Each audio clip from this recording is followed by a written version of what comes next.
All right.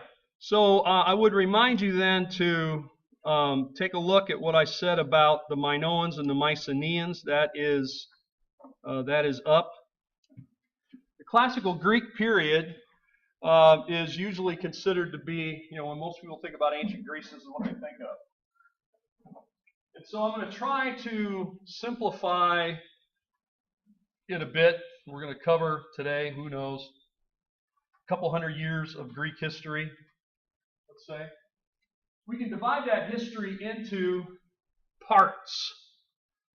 That's good for our organization. There's 3 stages and 2 wars that I want to briefly talk about today. The Persian War. This is where the Greeks fight the Persians. And since the Greeks are right. And so we see in classical Greece then these 3 periods that we want to talk about. Persian Wars, recorded by Herodotus. The peace recorded by peace period highlighted by the Periclean Age, and then the Peloponnesian War recorded by Thucydides. All right? So let's move on.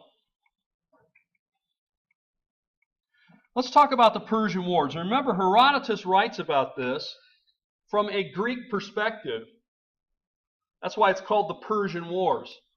You can always sort of tell. For example, if you study in American history the French and Indian Wars, that's from the British perspective, which is also sort of the American perspective because we're not America yet. The British are fighting the French and the Indians, so it's called the French and Indian War. The Persians were tolerant leaders, rulers, and if you watch the little crash course video, you'll pick up on some of that. But what happens is in 499 there is a revolt in Ionia. Ionia is along the coast of what today would be Turkey, the west coast. Because the Persians, under the reign of Darius, had come in and taken over that area where the Greeks had lived for quite a while. And even though they were tolerant rulers, the Greeks were very independently minded.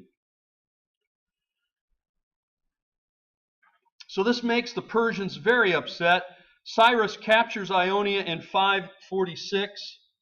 And when this uprising comes in 499, Darius sends in his troops. It takes him 5 years because he has a lot of other things he's dealing with. But when he does send his troops, one event takes place that's going to change his perspective. It's important because it does. Athens sends ships. Athens had a great navy. They sent their ships over to help out with this revolt. When the Persians find out, whose ships are those? Oh, they come from Athens. That put Athens on their radar screen, right? A lot of times you don't want to be on their radar screen, right? This is why when I'm driving, as I always follow all the traffic rules, as I'm driving, and let's say a police car pulls in behind me, I don't really like that. You might say, well, you're not doing anything wrong. Yeah, but I don't. So you know what I start doing? It depends. Sometimes I just start turning. Get to the next corner, I turn right, see if he turns right. Then I turn left, see if he turns left. Then I turn left, see if he turns left. Then I turn right. I just keep turning until he gets tired of turning. And I try to go very slow. Again, I don't recommend any of this. I'm just telling you sometimes that's what I've done. Because when you get on somebody's radar screen, you don't know what's going to happen. The Persians didn't know anything about Athens. They didn't care about Athens. But when Athens sent their ships, it puts them on the radar screen. And after they defeated this rebellion, that is the Persians, Darius gives one of his servants this task. Every day you come to me and you say, remember Athens. Every day. Why? So he would not forget and he would get revenge. He will try to get revenge. So, here's our buddy Darius. Seems seated on his throne. Persia had a huge empire. The largest empire at the time, no doubt, and one of the largest that there's ever been. Compared to Athens, Athens is nothing, to be quite honest. Greece is nothing. I'll show you a map in a moment. So he will send off some troops, and so he figures, this is going to be easy. Who are these Athenians? Bunch of nobodies. So he sends some troops. They march through, going from Ionia, going from the western part of what would be Turkey today, and making their way down the coast. The Persians never had a great navy. They did use ships for supplies and things like that. They did, but they pretty much had to enlist those ships from others. Okay? They were a land-based military operation, primarily. Now, according to our friend Herodotus, there will be a battle out on the field of Marathon in 490 BC.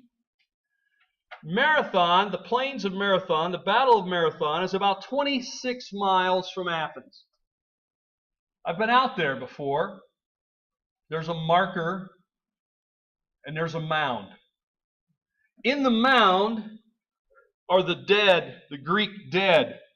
192 are buried, and there's sort of a mound. So it looks like a big earthen haystack, right? According to Herodotus, the Athenians were outnumbered 3-1. Now, Herodotus has round numbers. His numbers, most people think, are not precise. He says 10,000 Athenians, 30,000 Persians.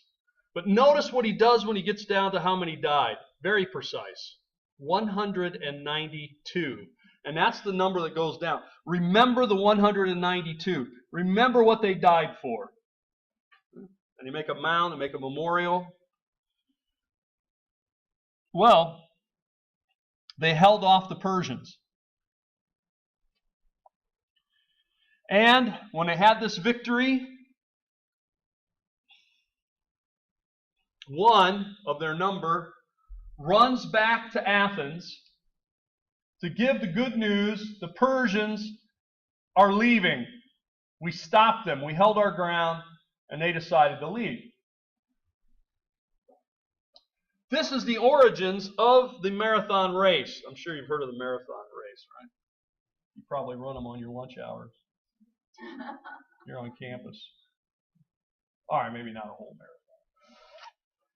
But do you know that the marathon has nothing to do with ancient Greece other than this battle? In other words, in the ancient Olympics, there was no marathon. The ancient Greeks did not run a marathon. The only guy who ran what we might call the marathon was the one guy who ran from the battlefield to Athens. And you know what happened to him when he got to Athens? He died. Yes, he died. So keep that in mind. The first guy that ran the marathon died. All right. Now, of course, he had been fighting all day as well in the battle, presumably.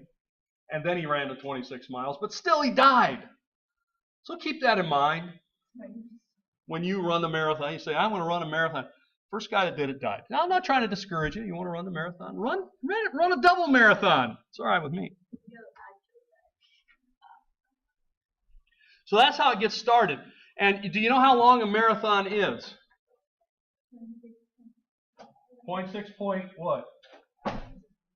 2. 26.2. And why is it 26.2?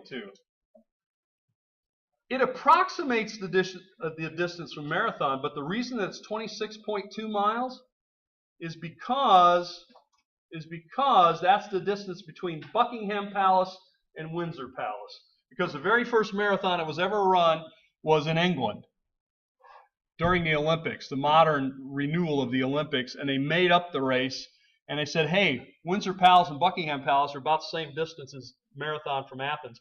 And so that's the way the runners ran, and that sets the precise distance that all the marathons do today. All right, enough trivia.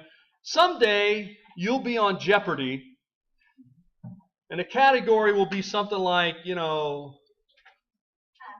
Darius, Athens, Persia, Persian Wars, or running, and you'll get this question, why, how far is the marathon, or why does it have that distance, and then you can buzz in and tell Alex Trebek, and then, of course, I expect to get some kickback from your winnings.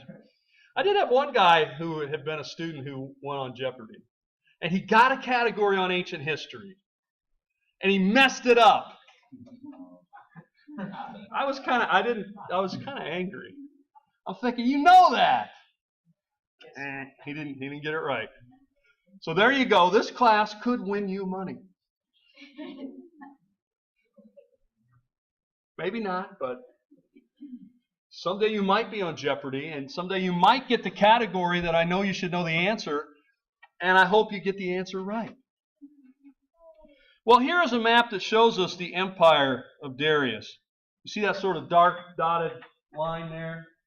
All the way around. All the way over to India, all the way over to Greece, all the way down to Egypt, down to Ethiopia, all the way up to the Caspian Sea, the Black Sea.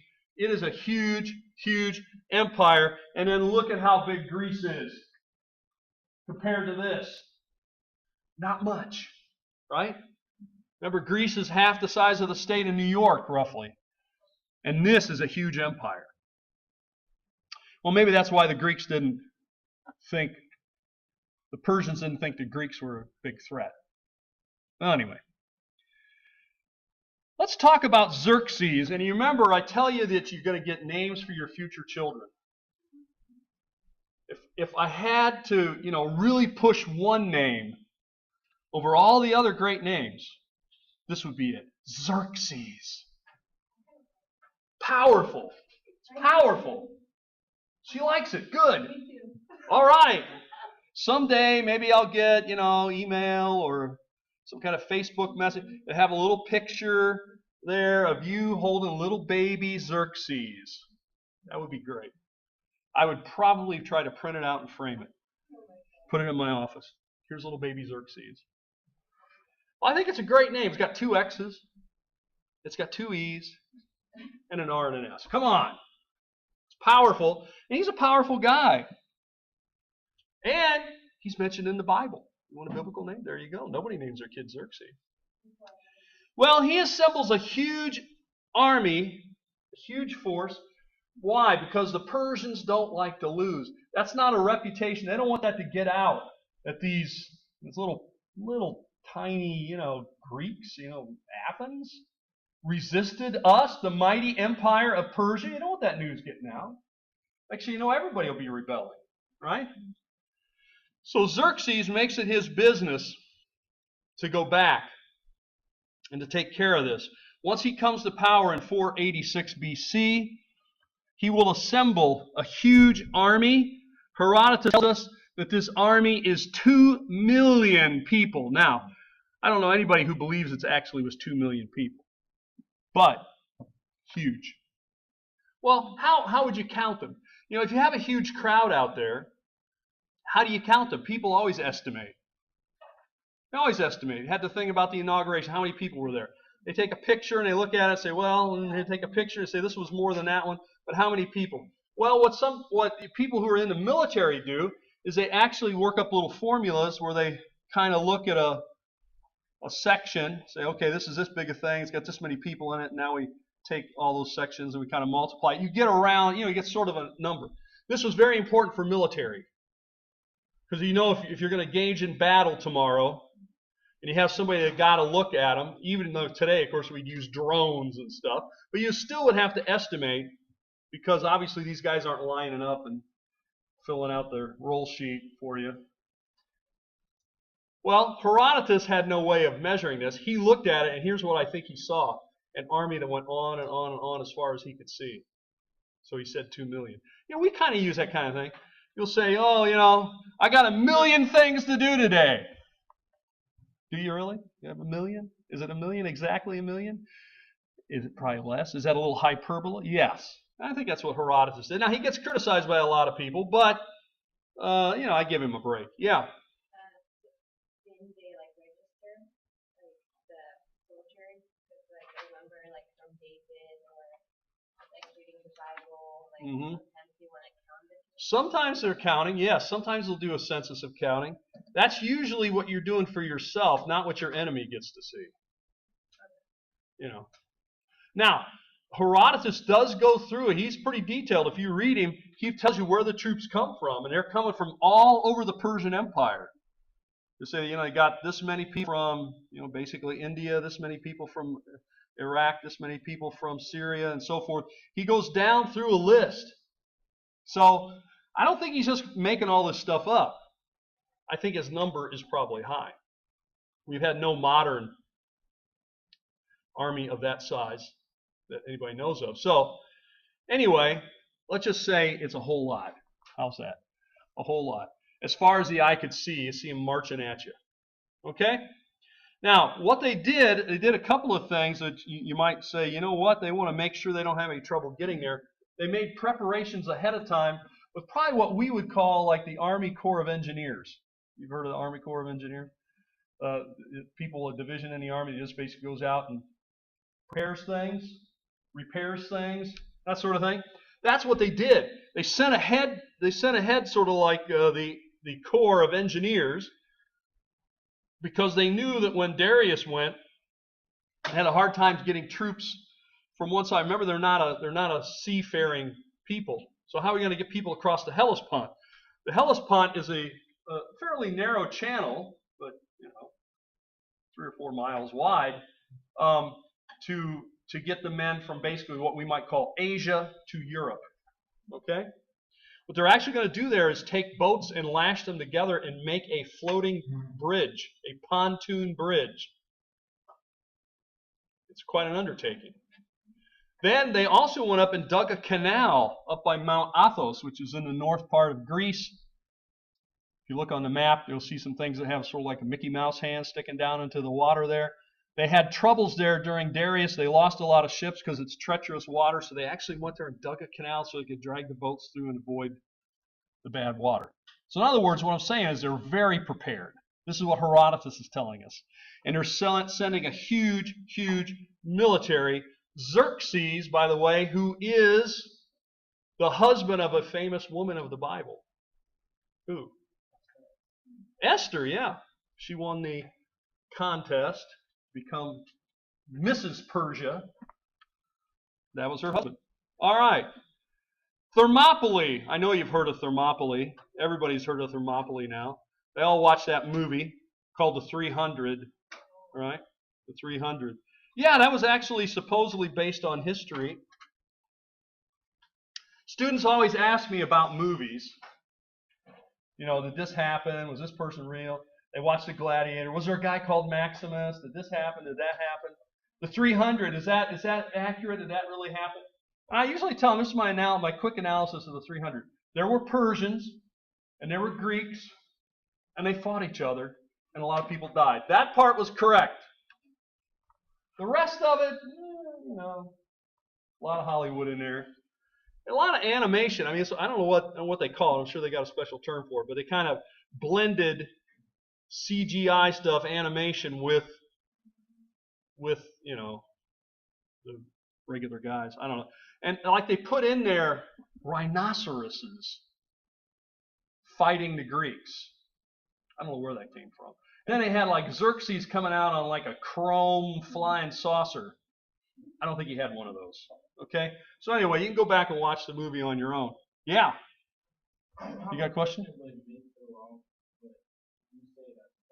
Yeah? I get confused. They said that dinosaurs were here before us, right? Dinosaurs! Is dinosaurs actually real? Well, I think, yeah. I mean, go over there in the science building. It's got a big mammoth over there. I think it's real. Yeah, I mean, I think there were dinosaurs. But yeah, that's certainly not our topic today. But yes, I think there were dinosaurs. We'll have to talk about that later. Well, anyway, back to this battle. What happens is when you are outnumbered by people, when you're outnumbered, the best thing to do is to choose, well, it's just to run away very fast. No, if you're not going to do that, then you're going to have to find a way to neutralize their numbers. Now, say, for example, we only had one way into this room, that door back there. Now, we know That other one. Was this the class where the guy came walking in? Yeah. Well, that door evidently is not locked, so they could also get in that way. But let's just imagine there was only one door in. Let's say it's the one to the outside out here. That's just a wall, and that's our only door.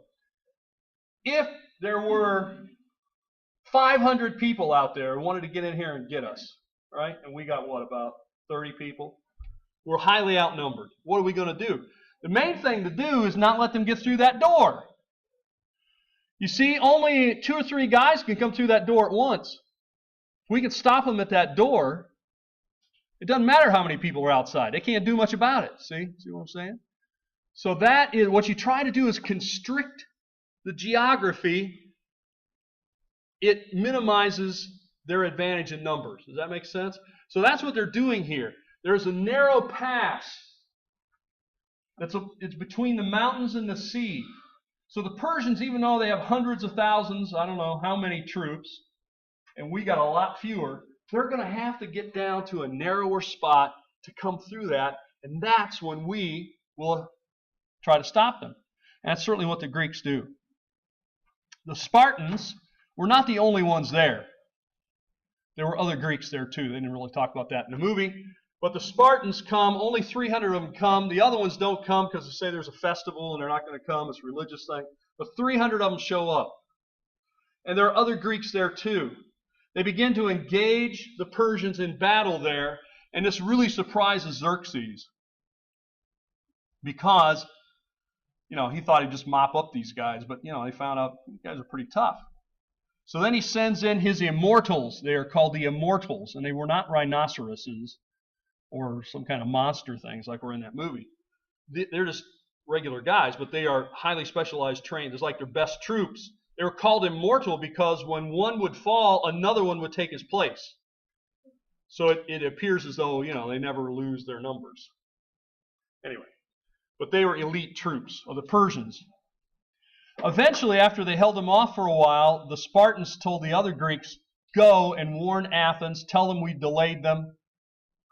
Because what happens is they hold them off from one way, but a traitor shows the Persians how to go up and through the mountains and come on another pass and come in the other way.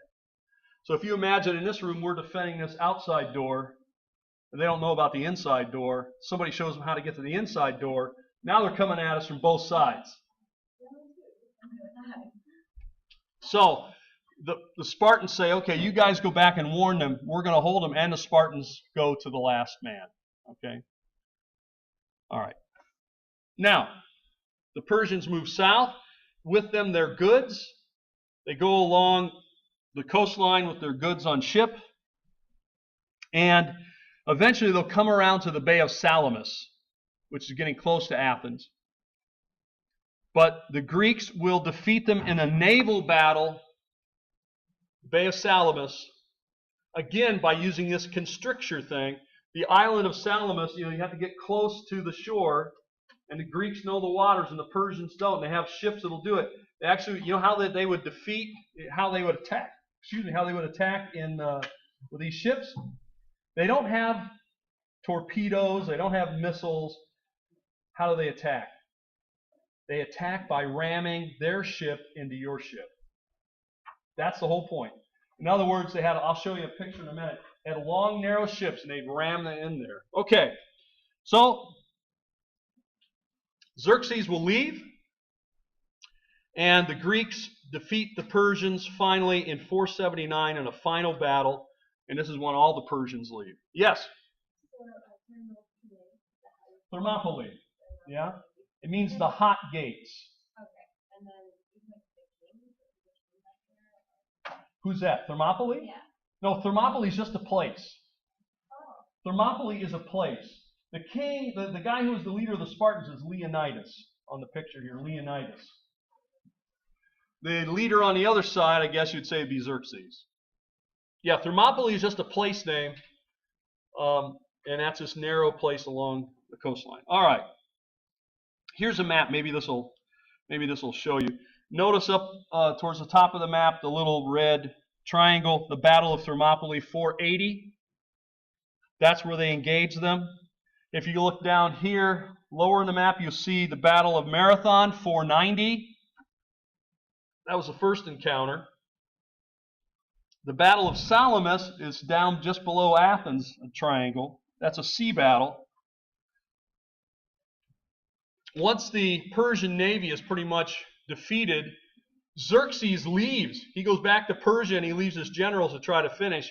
But then they are finally defeated in the Battle of Plataea in 479. Okay? All right. This will then lead to the Peace of Callias, it's called. The Peace of Callias in 449. This is basically an agreement between Persia and the Greeks, especially Athens, that the Persians will stay out of the Greek territory over there by Greece, but the Greeks are not to get themselves involved in Persian territory. So there are terms on both sides. But there was the fear then that the Persians would come back. A fear that the Persians would return.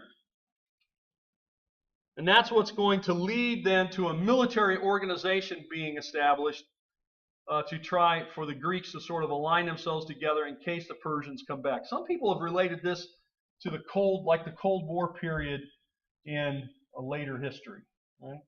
Where there was a fear, that the Soviet Union would attack the United States attacked the Soviet Union, and so they built up their military and they built up alliances to try to prevent that from happening.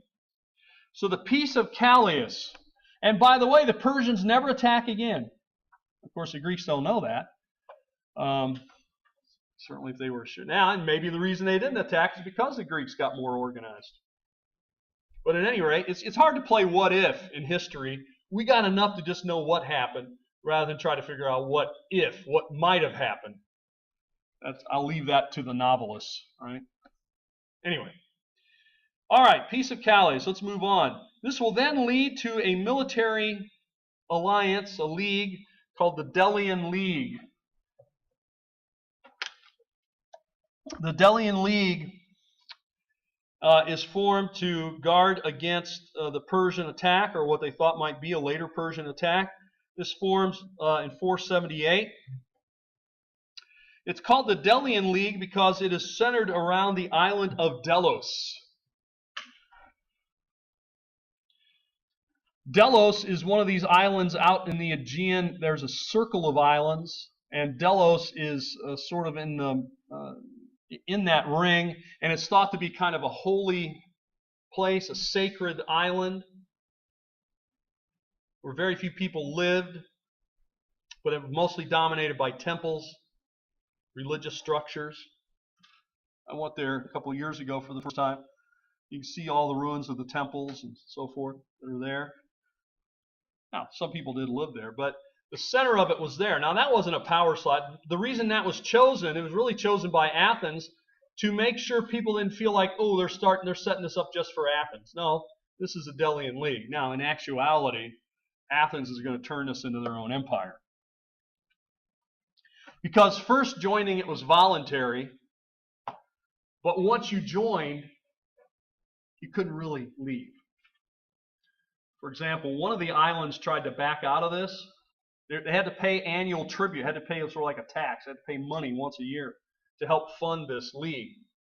And when one of the islands didn't send their money in, one morning they looked out and there were scores of Athenian warships.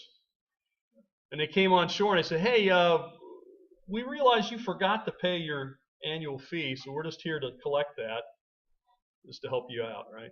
And so they paid it. It was a threat of violence. Gunboat diplomacy before there were gunboats. How's that? All right. And then they put down the pretense. They said, we got to move all this money from the island of Delos to Athens for safekeeping. And so that's what they do in 454. This is where all the money comes to rebuild Athens, like the Parthenon and the other amazing things you find in Athens. Well, shows you the islands of the Cyclades. these circular islands. And notice where Delos is, has the red thing there, and the blue ring is where Athens is. So they move, they called it the Delian League, but they will eventually move the money to Athens for safekeeping. Right? So you can join, but you can't really leave. Okay? Kind of like my class. Nobody drops out. Well, sometimes they do. All right, Pericles. Pericles is going to be the ruler in Athens during this time, when most people call it the Golden Age of Greece, which is in the 5th century BC, which means it's in the 400s. You know how that works, right? We're in the 21st century, but all the dates start with 20, right? And some of you might have been born in the last millennium. That means you're really getting old. Anybody here born in the 1990s? Yeah, most of you. That someday your children are going to say, you were born in the last millennium. You're really old. You have a 19 in front of you. Who has that? That kind of thing. Okay? Well, anyway, I'm sure they won't. All your children will be very nice to you. They'll never give you a hard time. Hopefully none of you have heard, unless you've heard the mother's curse. Have you heard the mother's curse? Do you know what the mother's curse is? Someday I hope you have a child just like you. Have any of you heard that? Okay, well, that's the mother's curse, and I'm sorry if you've heard that, then it's probably going to happen. You can't go against the mother's curse. So just make sure you're very nice all the time, and then your children will be very nice when you get the mother's curse. You probably won't hear it then. Okay. How did you get me onto that? We're talking about Pericles and Athens. And now you got me talking about your mothers. I don't want to do that. Well, anyway, they establish an assembly of 500, and he rebuilds Athens with all this money that they're getting. Remember, when the war is over, you got a whole lot of people that were in the military who no longer have a job. And so Pericles puts them to work. When the veterans come home, they need jobs. So Pericles says, okay, you're going to rebuild Athens. Remember, maybe I forgot to mention this, when the Persians do get to Athens, and they do get to Athens, I didn't mention this, I should have. Sorry. When they get to Athens, all the Greeks are gone. They all evacuate the city, and they're so mad. The Persians are so mad, they burn the city to the ground, even though nobody's there. So that means the whole city's got to be rebuilt. Pretty much everything's got to be rebuilt. Pericles will do that with the capital, with the money that he's getting from the Delian League.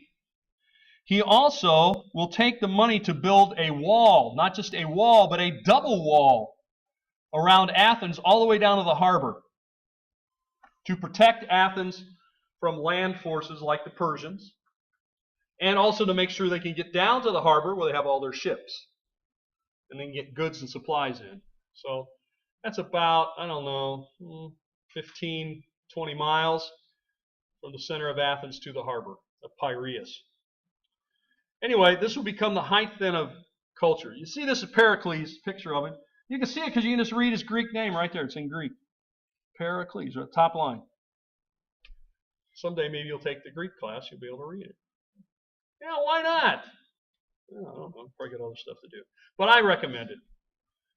Now, let's move on. Yeah, we always have to move on. I teach a whole class on ancient Greece. I'm doing that this semester, by the way. So if you're really interested in that, well, someday maybe you can take it. Peloponnesian War, 431 to 404. Thucydides writes about this. This is basically Athens versus Sparta. The Athenian Empire is threatening to other city-states who are not in the Delian League. Not all the cities joined, like Sparta and Corinth and some others. They said, no, we're not joining that league. And remember, once you join, it's hard to get out. And they just didn't trust it. They saw this for what maybe it was. Athens was building an empire. And so the Sparta is the leader of this movement against Athens, along with a lot of help from Corinth, which is another powerful city in the Peloponnesus. And it's called, therefore, the Peloponnesian War. Now, to make it kind of simplistic, but I think it's true, Athens depended upon its navy, while Sparta, of course, depended upon its army, its land forces. And so basically they would fight one another. They fought each other on the sea, which didn't happen too much because the Spartans, again, were not great sailors. The Athenians always won. But if the Spartans came with their troops to attack, the walls of Athens protected them. They could get supplies in by ship. So basically what you end up with here is kind of a stalemate. A lot of fighting for roughly 25 years, on and off for 25. It wasn't continuously every day, but on and off for 25 years. And kind of a stalemate until 404. So we see then the Peloponnesian War. By the way, you have a picture here of a hoplite warrior. Hoplite is a Greek warrior. Pretty standard fare what he's wearing there. Helmet, metal. Shield, metal. Breastplate, metal. Spear. What you can't see is behind the shield there is a sword. He's wearing shoes that would have sort of knobs on the bottom, kind of like cleats, right? Football cleats or golf shoe kind of things to get traction. By the way, the Persian ground troops were much faster because they had lighter stuff. Instead of a metal shield, they had a wicker shield, woven, mainly just to stop arrows. And so they could actually move a little faster. But the hoplite warrior proved to be formidable to the Persians and, of course, to each other, the other Greeks. Well, here's how the hoplites would form together in a formation. In other words, if you just had one guy like this coming at you, of course, that might make me a little nervous, maybe not you. But imagine you have a whole block of them coming at you with spears. So what these guys would do is they would take their shield and they take their spears, and if you started shooting arrows or other things at them, they would move their shields around. So they had the shields on the outside and the shields above their head. It was almost like a tank. You know, they had defense then from arrows and stuff coming in at them, and then they could move quickly. They were trained to move, double time, in formation, and stay in step, and just come at you. If you got a block of these guys coming at you, like, who knows, 60, 70, 80 of them, all heading at you, double time, with spears sticking out, probably you'd get out of the way. I'm just guessing. Maybe not. Maybe you'd run straight at them, screaming. I don't know. I'm just guessing. Now, here's where it ends up in the Peloponnesian War. Roughly, the tan stuff is Athens, the Athenian side of it. The sort of green stuff is the Peloponnesian side, the lighter green. The darker green are allies of Athens, like Thessaly. See?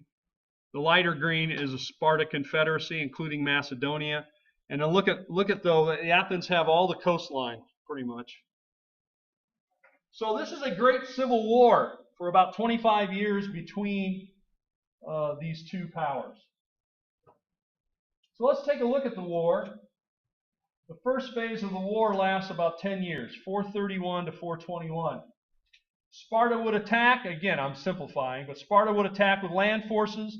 Athens would hide behind their double walls. Athens would then attack with the ships and drive back the supply lines of the Spartans, who would have to retreat. By the way, I told you that the basic way, I made an elaborate drawing for you here. As you can see, I'm a gifted artist. And what I'm drawing for you here is a cross-section of a trireme. Yeah, I know. Don't be dazzled by its details. Down below is a kind of what the ships would look like. They were long, narrow, they had a sail, but they were primarily driven by oarsmen, and there would be 3 per side. That's what I've drawn in my elaborate drawing on the top. In different elevations, and then have different lengths of oars. You can have as many as 150 guys rowing.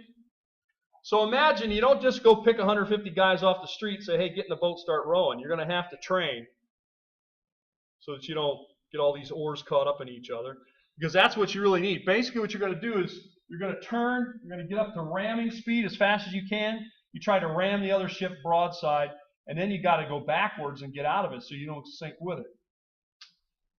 So maneuvering this ship is critical to keep it from being hit and to be able to hit the others and to dash in and get them and come back out. Okay, the Athenians were very good at that. This is called a trireme. Trireme. T-R-I-R-E-M-E. I don't know if I have it on there, but that's what it is. Now, another big thing that happens that's going to change this will be a plague that hits in 430. Towards the beginning of the war. It's going to weaken Athens. About a third of the population of Athens dies in this plague. The exact nature of the plague, we don't know. Some people have compared it to the plague that hit medieval Europe. May or may not, but at any rate, disease enters in. A third of the population roughly dies, including Pericles dies in 429. Now eventually, by the time you get to 421, after they fought each other pretty much to a standoff, they call a truce. The Peace of Nicetus. I'll call it a tense peace in 421.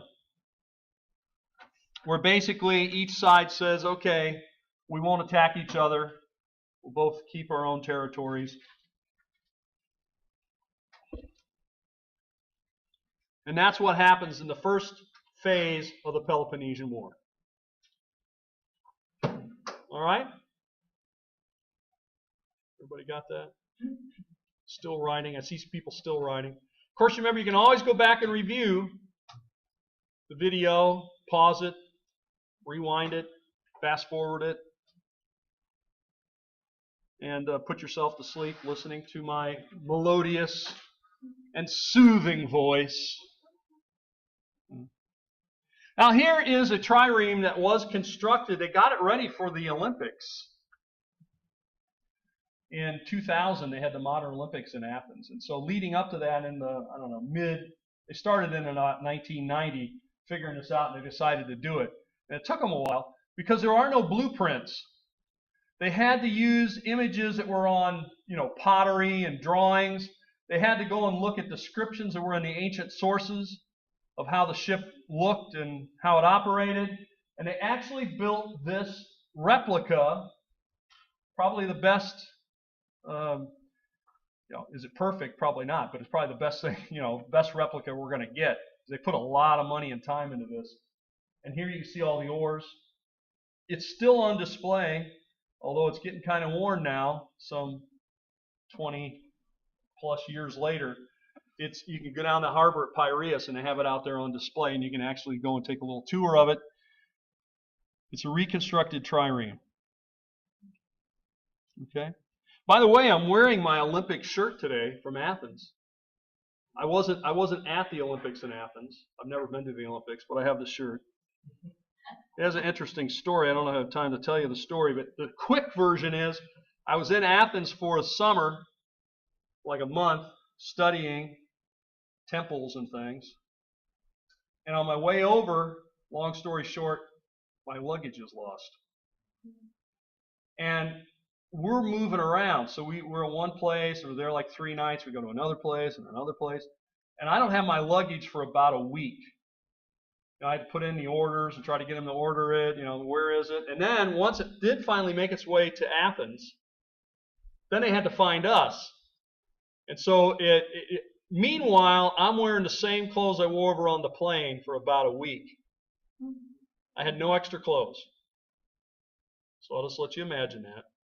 No extra underwear, no extra socks, no extra shirt, nothing. Anyway. And so when we got there, I decided I would try to find a shirt, find some clothes. Problem was, nobody had clothes my size. And so I go into this shop, and I'm looking. It's a bunch of T-shirts, but all of them are way too small for me. And this guy comes up to me and he goes, "You look for you? For you? Come with me." And so he takes me over to this spot, and he's got one shirt, this one, that he'd had for like 7 or 8 years waiting for the right guy. Then he unloaded it on me. And so I was wearing in the summer this dark, kind of hot shirt. So then I had 2 shirts. I could wash one and wear the other one, let it dry. Finally, when I did get my suitcase, by the way, the other people on this trip went in and got it and carried it out on their shoulders in a procession. They were very happy to see me get my clean clothes. But we'll just leave it at that. That's a short version of that story, but yeah. All right, second phase of the war, 415. Athens attacks Syracuse on Sicily. Why? Well, that's a good question. Why do people do things? Well, it's not always because it makes sense. It's not always because it's the best decision. Have you ever made a bad decision? You don't have to answer. I know what the answer is. Yeah, no, okay, exactly. You've never made a bad decision. This was not a good decision for Athens. Syracuse was a very powerful city on the island of Sicily. It was a colony city of Corinth. And when they attack it, it makes Corinth very mad. And it starts up this whole Peloponnesian War thing again, because it basically breaks the peace. By the way, Athens did not take Syracuse. They were defeated before they ever got in the city. But this then starts the fight all again. We're not going to go through all the details, but the war is finally over when, in fact, the other Greek cities, Sparta and the other cities, are able to create a navy strong enough to defeat the Athenian navy in 405 near the Hellespont, which is over near the western part of Turkey. And that's what brings an end to the Peloponnesian War. Athens is defeated. Spoiler alert, you're going to watch the movie someday. No, probably not. I don't think anybody has a movie. That would be a good movie, though. It'd be a long movie. Well, anyway, we're going to move on. By the way, here's the temple to Athena, Nike. See that? If you go to Athens someday, and I hope you get to go, undoubtedly you will go up to the Acropolis. I mean, everybody does it, but you really should. And on your way up there, you're going to see a little temple on the right as you're going up. It's the temple to Athena, Nike. Nike, or Nike, as you probably call it, is a Greek word that means what? Victory. So Athena, who brings victory. Athens is named for the goddess Athena. Athena is a virgin. Therefore, her main temple is called the Parthenon, because it comes from the Greek word parthenos, and parthenos means virgin. Well, now you do. Yes? Is it like the one, I know there's one in Nashville, that's the sort of replica. Yes. I've been there. Is that sort of the same, like, Yes. size? Is it kind of... It's exactly the same size. So if you don't get to Greece to see it, go to Nashville to Centennial Park. Yes. You can go and see. I've been there a couple of times. You can see that, and they made it on the same dimensions. It's a replica. It's a pretty good replica. And if you go inside, you can see that statue. Do you see the statue inside? That statue is a replica which they don't have in Greece, because that statue no longer exists. But they used the descriptions to show you the statue of Athena that's inside of that replica in Nashville. So if you get to Nashville, go over to the Centennial Park. You can walk around it for free. Go inside for a few dollars. And it's well worth it, I think. Well worth the visit. Well, let's shift gears now. We've got a few minutes left. Let's talk a little bit about Greek culture in the time that we have left. And if I don't get everything done, I'll go back to my office and finish it. See, so on the one hand, you being able to review it's maybe good for you because you can review it. But on the other hand, it's also maybe bad for you because it means when class is over, it's still not over because I can go back to my office and finish it. But you'll notice the difference when I record it. Here I'm very animated. Probably in my office I'll be like, here you go, here's the next one. Okay, here it is. So you'll notice. We'll see, I've got about 9 or 10 slides to get through here, about 9 I think. I don't think I'm going to get through the 9 slides in the 20 minutes, but maybe I do. Well, anyway, let's talk about literature. We've already mentioned these two guys, but I just thought I'd put them up here for emphasis. History is a form of literature. I personally think it's the best form, but I'm a little biased. History was said to be really started by Herodotus, who writes a history of the Persian War, sort of a model of how history could be written. By the way, the word history is a Greek word itself. It comes from historia. Historia in Greek means to research, which is really what history is about, researching and writing. So by the way, when you do your terms, that is your writing for this class. So, I've mentioned it before, but I'll mention it again because somebody said I hadn't mentioned it. Write in complete sentences. Don't give me little bulleted points. Okay? That's the only writing I ask you to do in here, is those assignments. Okay. Thucydides writes the history of the Peloponnesian War.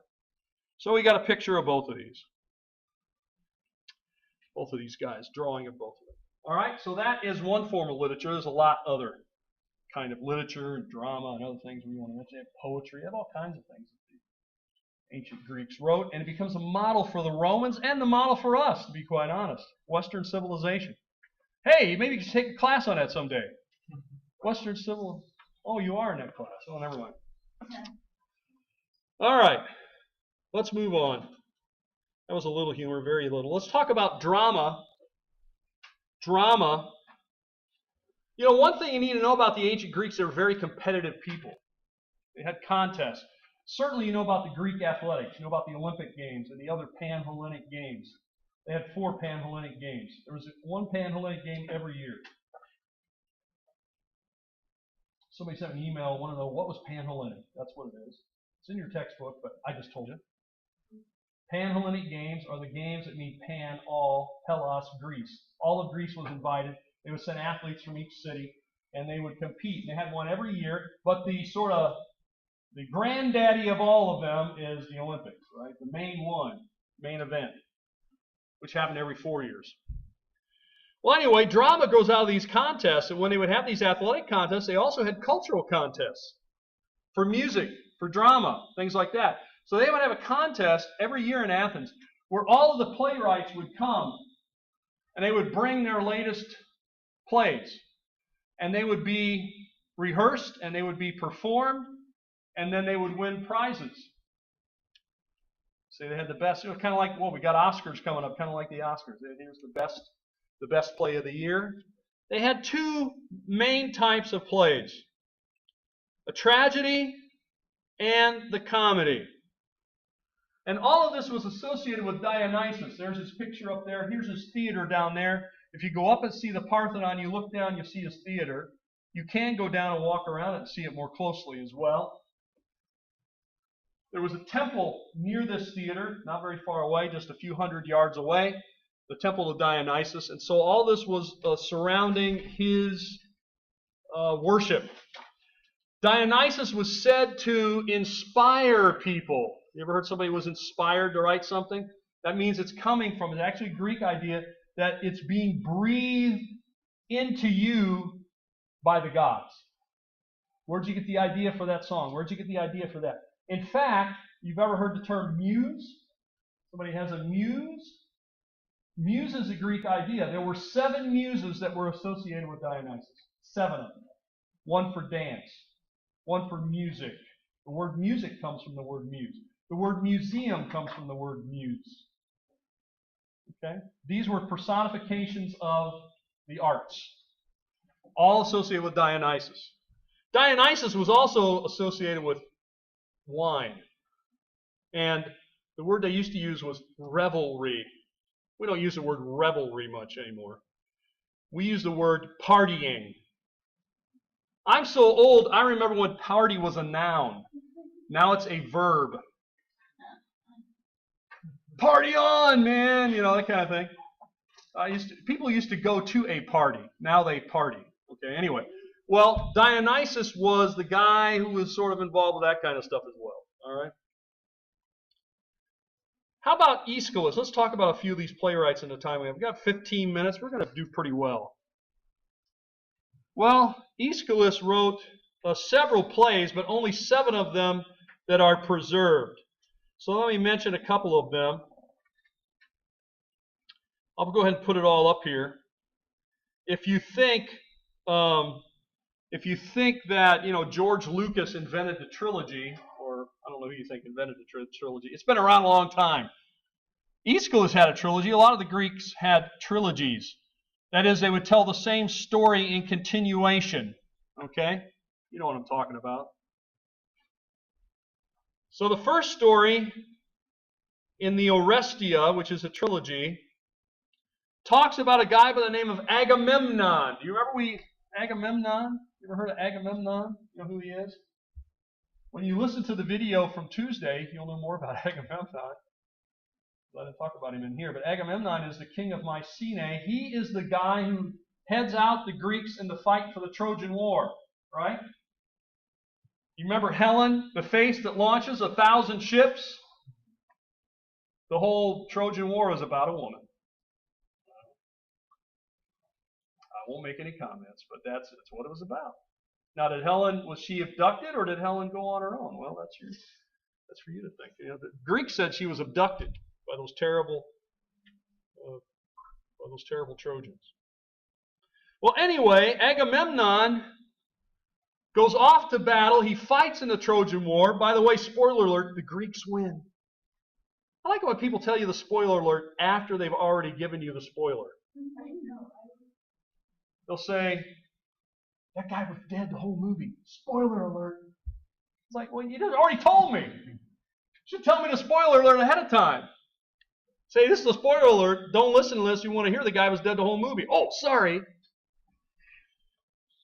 That was his ghost or something. Yeah. Well, anyway, Agamemnon comes back from the battle victorious. Of course, he's been gone now. The Persian Wars last 10 years. His wife has been waiting for him, perhaps not so patiently. She was kind of mad at him. Why? Because before he left, he sacrificed his own daughter to the gods to ensure victory. Daughter's name was Iphigenia. You want a name for your daughter? Iphigenia. Iphigenia. And so that sort of made the mother a little upset, as you might imagine, and then he goes off for 10 years, and then he comes back. By the way, in the meantime, she had found a friend. A friend. We'll just call him a friend. And so when the husband comes back, you know what? She greets him. Oh, it's so great to see you, honey. I'll tell you what. I've drawn a bath for you. Why don't you go freshen up? I'll be in a few minutes. And so he gets in the bathtub, and her friend come in to wash his back with a knife. Anyway, they killed him. Killed him in the bathtub. That's the first story. Spoiler alert, I just gave you the big ending. So that makes their son mad. He was mad at his mother. Why? Because she killed his father. Okay? And the mother was mad at the father because he killed the daughter. Anyway, the son's name was Orestes. And that's where we get the name Orestia. Orestes then enters the picture seeking revenge on his mother. And he ends up killing his mother. That's called matricide, by the way. That's not when you stab your mattress. That's when you kill your mother, which is a bad thing. Don't do it. Matricide. Patricide when you kill your father. So he ends up killing. He gets in a rage. He goes, spoiler alert, he kills his mother. And that's the end of that one. So they're all happy. You see, they're happy endings. Then we get to the third one. This is called the Eumenides. Orestes is now being pursued by the Furies. The Furies are the personification of bad stuff that happens to you in a feminine form. So these are like women chasing him around, doing bad stuff to him, and they're all really mad at him which, I don't, just imagine had 7 or 8 women just chasing you around that had like superpowers and they were all mad at you. That's what was happening to him. Okay? Because he killed his mother. And they're just doing bad stuff to him every day. Finally, Athena takes a pity on him and pardons him. Spoiler alert. Okay, you'll have to read the rest. And by the way, this stuff makes its way on the pottery. The scenes. This is a scene where Clytemnestra, that's the mother, is being killed by her.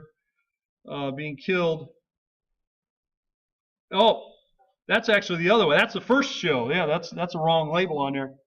Well, anyway, that's him killing the boyfriend. Then he'll later kill his mother. He kills the boyfriend too. Spoiler alert. Okay. He also writes The Persians. The Persians is a contemporary story.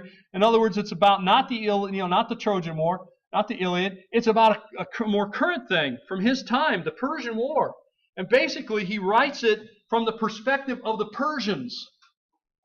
Very controversial, because he basically shows the Persians are humans, the Persians, what they think about things. So this is sometimes considered to be the first contemporary play in ancient Greece. All right, we must move on. March on. With your head held high. Walk on. Well, let's talk about Sophocles. I'm glad you asked. You say, what about Sophocles? I'm glad you asked. Sophocles, he writes several plays too. We know 7 of them. Most famous of which is Oedipus Rex, or Oedipus the King, or Oedipus Complex. You ever heard of that? We'll mention that in a moment. Well, let me tell you this in a nutshell. Basically, this guy and his wife, they have a little baby. And so they go to the oracle. The oracle says, well, tell us about our baby. Well, our baby, will he grow up and do good things and all that kind of stuff. Basically, the oracle's a guy who sort of see the future. What does he tell him? This baby is going to kill you and marry his mother. And they say, woo, no way, buddy.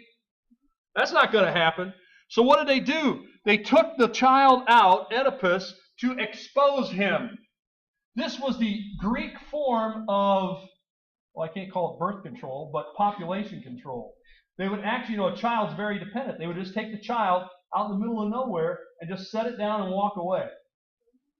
So they didn't kill the child, but they abandoned it, say, on top of a mountain. Maybe an animal would kill it, maybe it would just die of starvation. So that's what they did to Oedipus. They said, no way this kid's going to kill me and marry his mother. I'm going to take this kid out and going to leave him up on top of a mountain. Now, it just so happens that a servant hears the crying. This is later. Somebody hears the crying. And so they go, and the guy finds it, and he is actually from a different city. He's from Corinth. And so he knows that his king has been wanting to have a child, but he can't have a child. So he says, I'm going to take this child and give it to my king. And so he does. And he takes the child, little baby Oedipus, and takes him to Corinth and gives him to the king. The king raises him as his own son. Okay? So now, the time will come, Oedipus doesn't know any of this, and the time will come then when Oedipus gets older, 18, 20 years old. He runs into the oracle, and the oracle tells him, he said, tell me my future, oracle. You're going to kill your father and marry your mother. And Oedipus says, no way, man! That's not going to happen. I'm going to leave Corinth, and I'm going to never go back. I'll just never see my father and mother again. So this doesn't happen. So he leaves. He's kind of angry about it. And he's going down the road, and he comes to a crossroads, and he meets this kind of obnoxious guy who won't get out of his way, and they get into a big fight, and he kills him. His daddy, yeah. And then he heads back. He heads into town. He happens to meet this woman who was recently widowed. He kind of likes her. She's a little older, but it's a cougar kind of thing. And so they get married. Then they find out what happens, right? Finds out he leaves home, kills his real father, marries his real mother, Jocasta. When the mother finds out, she kills herself. And Oedipus blinds himself. That's the way that story ends. Happy ending. He's stabbing himself in the eyes. You know. Spoiler alert. That's the happy ending. So today, in psychology, any psychology majors in here? No? No, not one. That's good. Nobody's analyzing me. That's good. They have a thing called an Oedipus complex. This is the idea that a boy loves his mother and, in fact, idealizes his mother, wants to marry a woman just like his mother, and then, in fact, his love for his mother, his father gets jealous of it, and they fight. So the father and the son fight over the love of the mother, and then the guy goes looking for somebody like his mother, or somebody reminds him of his mother. Oedipus complex. There's a lot more to it than that, but you can read about it in some other class. Okay, let's move on. How about Aristophanes? Let's get something a little funnier. Had a lot of tragedy. The Greeks liked their tragedy, but they also had comedy. By the way, later on the Romans are going to borrow a lot of this. They especially like the comedies. Let's talk about Aristophanes. Aristophanes does funny plays, comedies. In one of his plays called Clouds, he pokes fun at Socrates. Socrates was said to be the wisest man, the smartest man in ancient Greece. And so he writes a play about Socrates, so you think they'd show him being very wise. But in fact, they show him like an absent-minded professor. He can't find, his car keys. He can't, where did I leave that? Oh, it's in my hand. He's always going around like he's got so much on his mind he can't concentrate on everyday things. It was said that Socrates came to the play and that he liked it. Thought it was funny. So it was good. Socrates had a sense of humor. Lysistrata. Here's another one. Lysistrata is another contemporary play because it's set in the Peloponnesian War period, which is the time when he's writing. And how does this play go? Spoiler alert. All the ladies get together from Sparta and Athens and so forth. They have a big meeting. Lysistrata is the woman who calls the meeting. And you know what she says? She says, ladies, you want this war to be over, don't you? And they said, yes. Well, we want the war to be over. She goes, I got a plan. They say, what is it? Dish it. Tell us what it is. Okay, this is it. We are going to reject the advances of our husbands until the war is over. Ladies, will we do that together? And they all say, yes, we will. Yes. There's a movie like that right now. It's in like a small town. The husbands are really into using guns in the south, and the wives are doing the same thing. So like they were. A movie right now? Yeah. What's the name of it? What is it? Chirac. Chirac? It looks hilarious. Well, maybe they're ripping this off. Spoiler alert. That's what the ladies do. And, then you'll have to read the play to see what happens. If they stop. Well. All right, we got 1 minute. 1 minute for philosophy. Well, let me just introduce it. I'll continue it in my office. Let me just give you the 3 big phases of philosophy. I will talk about 2 of them later in my office, where I have about 4 or 5 more screens that I'll do in my office. So probably about another 5-10 minutes. I'll try to do it quickly. But let me introduce it. Philosophy goes back to the Greek word philos, phileo, which means to love, and sophia or sophos, which means wisdom. To love wisdom is philosophy. Philosophy can divide into three periods or phases. The early one, 7th and 6th century BC in Ionia, on the coast of Turkey. Then 4th and 5th century, sort of classical philosophy. I call them the big 3, Socrates, Plato, and Aristotle. And then later Hellenistic philosophy, which probably I won't talk about here. I'll have in this talk, it'll be in the next one. So here is a famous painting by Raphael that's in the Vatican of the philosophers. And that is Aristotle and Plato. Well, we're out of time. I'm going to do the next 5 slides, I guess, in my office. And so look for them there. And we'll see you next time. On philosophy, we talked about the three phases. So let's move on. We'll look at each one of these phases. Certainly the first two. Pre-Socratic philosophers were concerned about the nature of the universe. Philosophers include Thales, Heraclitus, Anaxagoras. They were trying to figure out the one basic principle that would govern the entire universe. Many of them thought it would be something like the earth or fire. You know, fire can transform things and burn it and take solids and turn it into gas or heat, that kind of thing. And it really look at the biggest principles of how the universe was put together, and then by knowing that, we can understand where we are. So the earth, the wind, the fire. You know, if we put wind in there, we got a band, right? Earth, wind, and fire. You'll have to look that one up. You probably don't know that band. Anyway, Heraclitus, by the way, said that everything was in flux, or everything changed. He said, for example, his one principle was change. So he said you could never put your foot into the same river twice. So you think about that. The water is flowing. So if I put my foot in there today and I come back in an hour or a day, put my foot in there, I'm at the same spot on the bank, but the water's all different. Everything's changed. That was one of his ideas. Democritus said that everything was made up of tiny particles, and actually our word for atom comes from the Greek, and it means the tiniest unit, that nothing can be smaller than that. So the Greeks would have never had the idea you could split or divide the atom. So these are the pre-Socratics, the kind of stuff that they were looking at.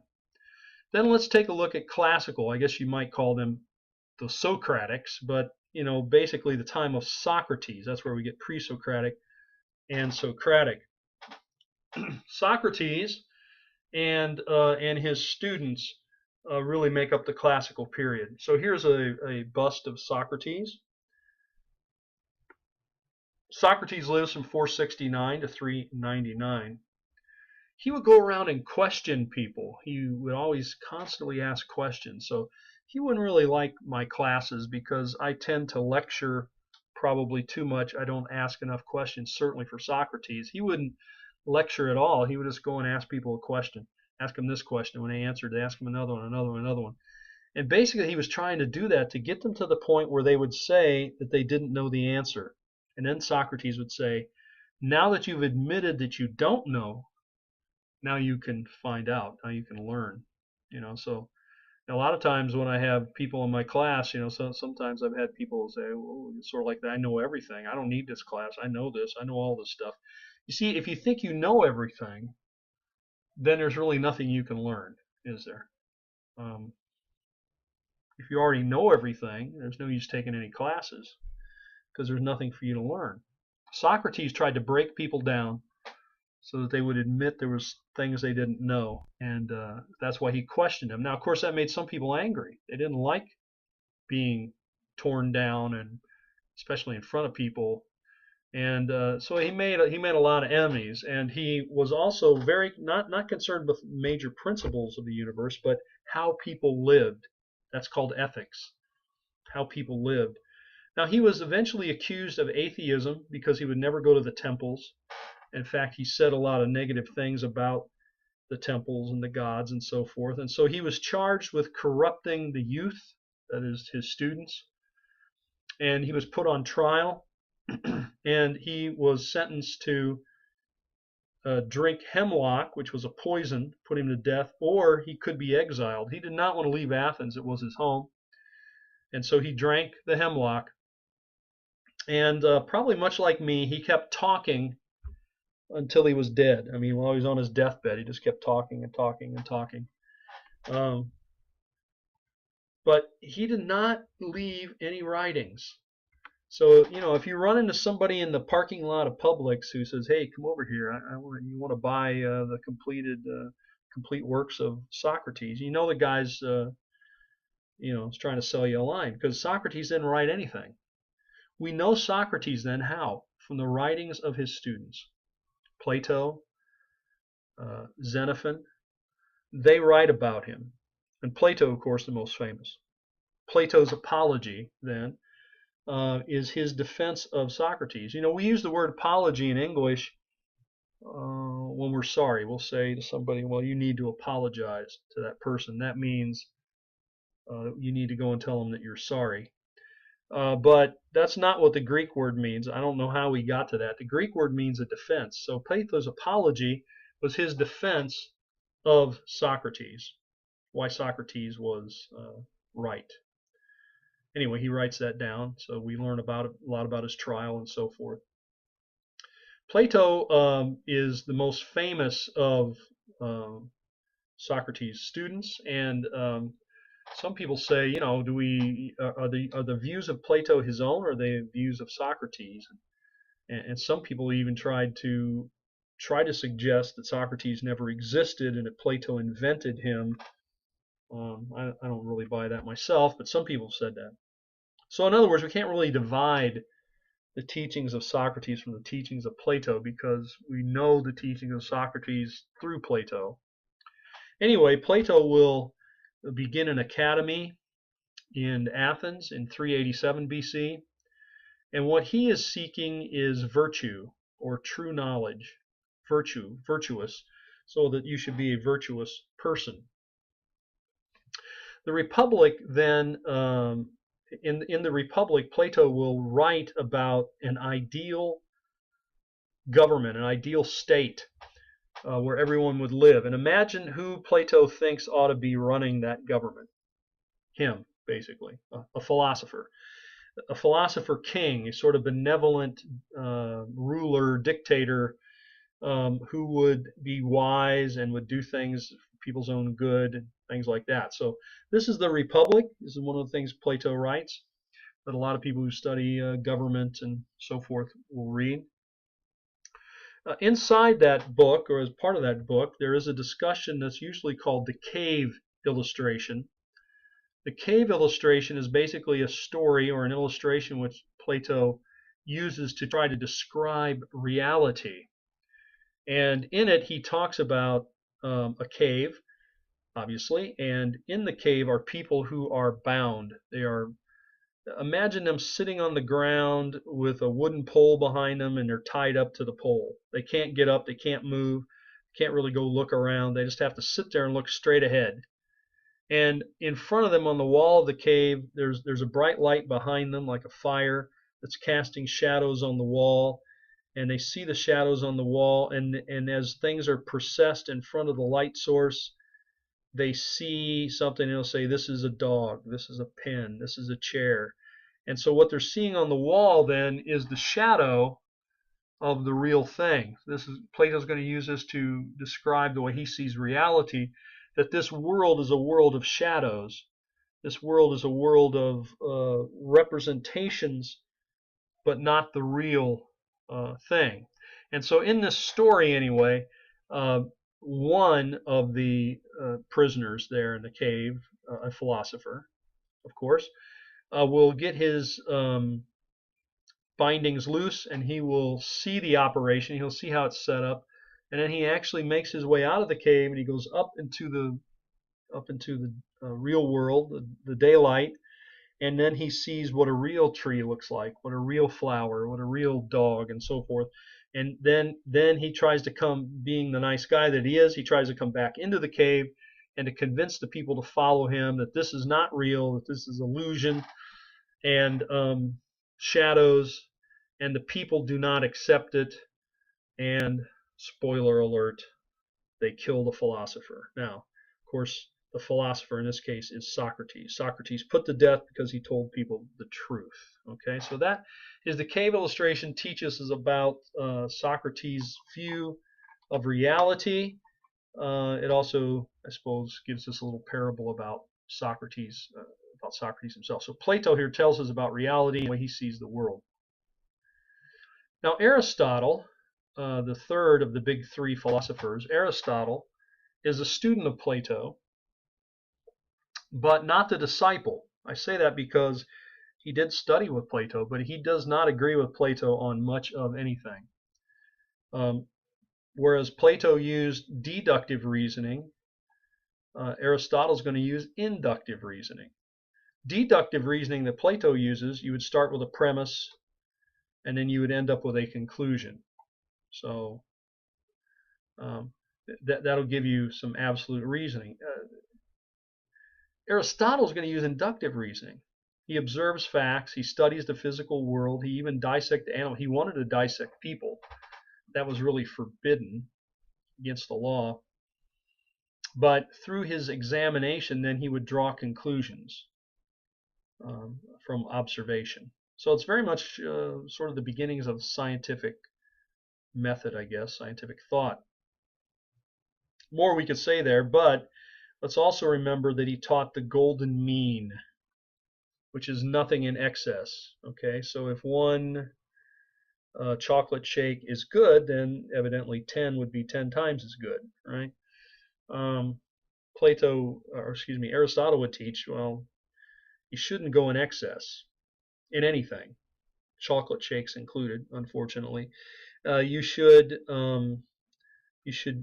have things in moderation, the golden mean. That's what he taught. Well, a lot more about Aristotle. Aristotle's way of thinking will eventually triumph, certainly in the rationalistic period of the Enlightenment that we'll talk about, not in this class, but you would take that in the second half of this class. Well, let's just talk a little bit. I've just got a couple of slides here about art and architecture, because this period of art and architecture of the classical period of Greece is really known as the finest examples, many people say, in all through history in the world. The Greeks idealized their artwork. You see the statue here in the pictures, Poseidon. Poseidon is the ideal form, no blemish, nothing wrong. He's perfect form. The Greeks were masters at being able to make. This is a bronze statue that's hollow inside. It actually freestanding. It balances on the feet there, and notice that one foot is raised. He's getting prepared to throw. If this is Poseidon, as most people think it is, he would be throwing a trident, a three-pronged spear. Well, the Greeks also had a great construction that we imitate a lot, with its columns and capitals and pediments. I'll show you a picture in a moment of that. But there are three basic forms: the Doric, the Ionic, and the Corinthian. The Doric is the simplest, with simple columns and capitals that are just sort of squared off. Ionic has a big curved capital, like a volute. And then the Corinthian has an ornate, sometimes with volutes and with leaves, acanthus leaves, that comes off of it.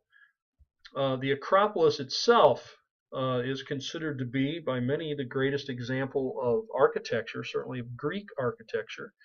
And Parthenon is dedicated to Athena, who gives her name to the city of Athens.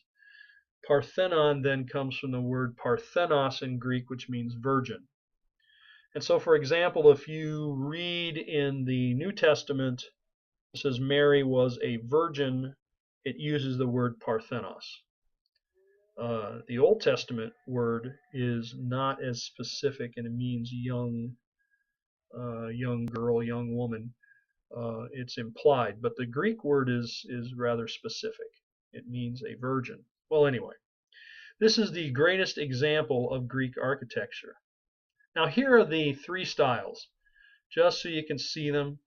I'll leave them up here for a second, and this is our last screen, actually. But just let me describe this, and then we'll conclude this presentation. The Greeks, and we imitate this in a lot of big public buildings, courthouses, banks, state houses.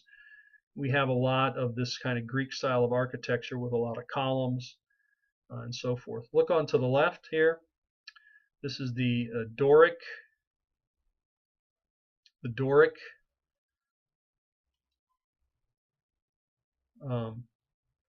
See if this will work. This will let me draw. So take a look. Let's see if I can do it. The Doric capital, look at that. It's very plain. See that? As compared to the Ionic capital, which is the Ionic capital is curved and has a volute on it. And then finally the Corinthian here.